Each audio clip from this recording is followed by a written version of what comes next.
This is the new OBSBOT Tail Air AI PTZ live streaming camera. And yes, I have got one unit for testing. So we are ready to get in and understand all the features and specs that this new product has to offer. I'm your host Mauro and I'll get straight into it.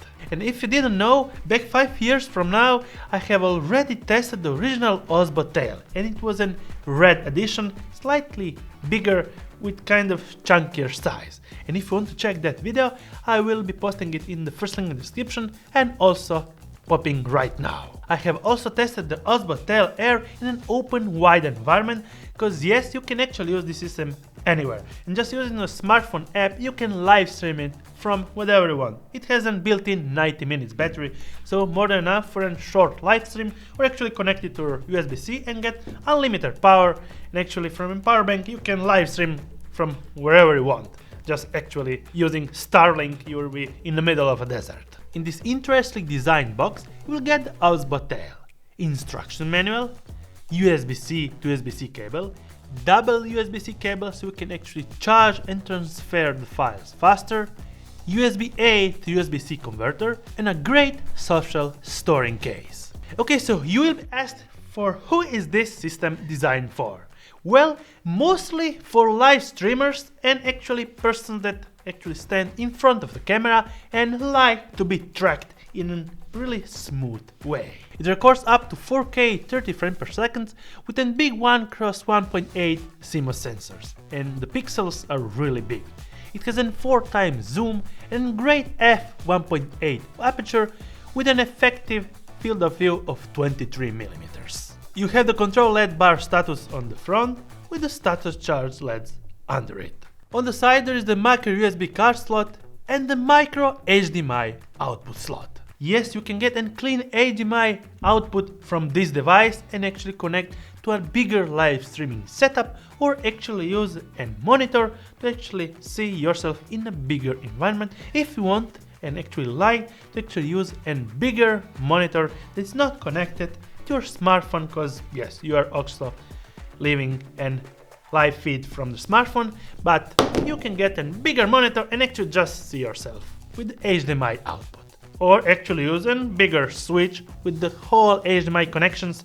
This will actually feed the HDMI signal and actually your footage to anything that you are streaming on. So if you are doing a multicam interface with other cameras and you have a bigger live streaming setup.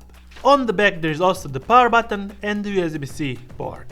On the bottom part we'll find the standard 1/4 screw mount. I have got also the converter for the Ethernet cable with the USB-C. So yes, connecting straight back to the OBSBOT Tail, you are able to live streaming straight from a cable, Ethernet cable, and you don't need any wireless connection to do that.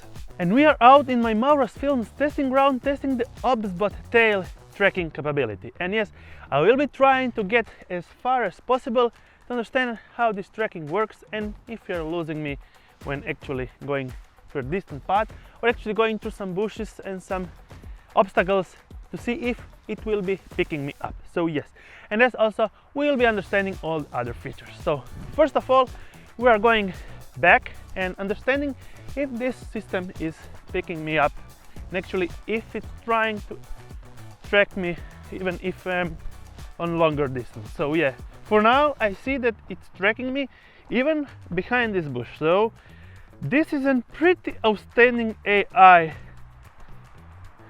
algorithm, because yeah, I'm distant and it's not losing me at all. Well, now I'm lost. Yep, first time that I got lost, but let's see if it will be picking it up again.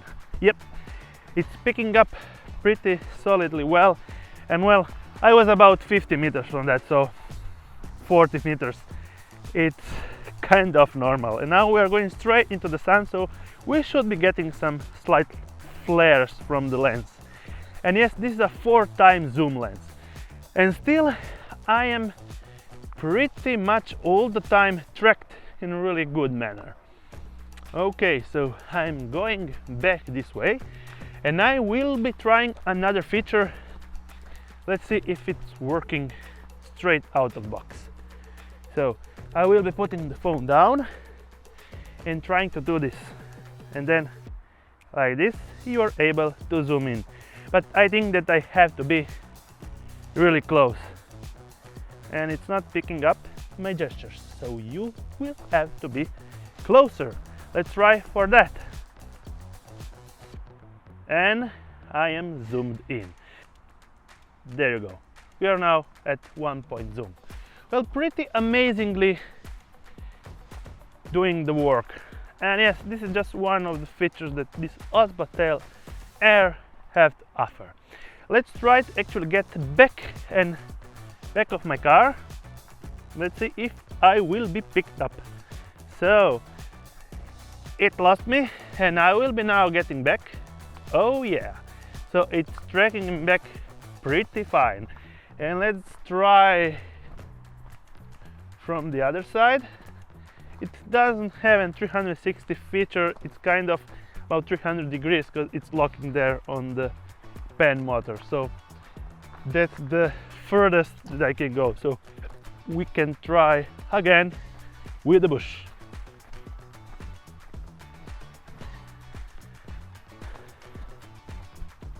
Okay, still being tracked, and yep, it didn't lose me. So I'm going back with the tracking function pretty much locked on myself. Well, great early morning to spend down in this open field with my gear, testing all the settings and features. In order to control flawlessly your OBSBOT Tail Air, this is a great OBSBOT Start application to work on, and it's really intuitive and easy and simple to use. You can choose from the 4 pre-installed frames: on air, wide, auto or phase 1. In the menu settings, you will be able to tune up manually and select the ISO, shutter speed and white balance, adding the grids, recording HDR, and choose one of the 4 color settings: outdoor look,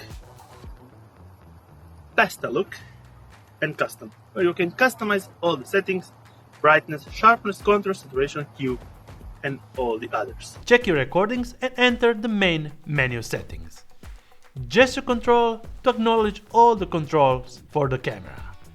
Audio settings with added noise reduction feature, face exposure with ISO limit. Output settings for various live streaming protocols: UAVC mode, NDI mode, RTSP mode, and select the media settings, selecting the encoder type, frame rate, resolution, and streaming with the HDMI output. You will be able to enter all the settings like the shooting modes, LED status bar. Check the device status and restore to the factory settings. On the main screen, you are able to manually control the 2-axis gimbal, selecting the dedicated framing, set the AI framing to wide, auto, and the tracking rate with the speed. And some simple gestures with your fingers, and yes, you are able to control your OBSBOT Tail. Just this, and actually you are able to zoom in and out. Then you actually start recording with this, and also start and stop tracking like this, and also another time if you want to start and stop tracking. All the features are listed inside the app. The OBSBOT Tail Air is on Kickstarter, and yes, following the first link in description, you'll be getting to the landing page. The price starts from $419. So if you are in the league for a PTZ live streaming platform, this could be a great alternative. If you have any questions, feel free to comment down below. I will be happy to answer to all of them. Till my next one, thumbs up if you liked it, subscribe with the bell icon to get notified every time I make a new video, and see you on my next one.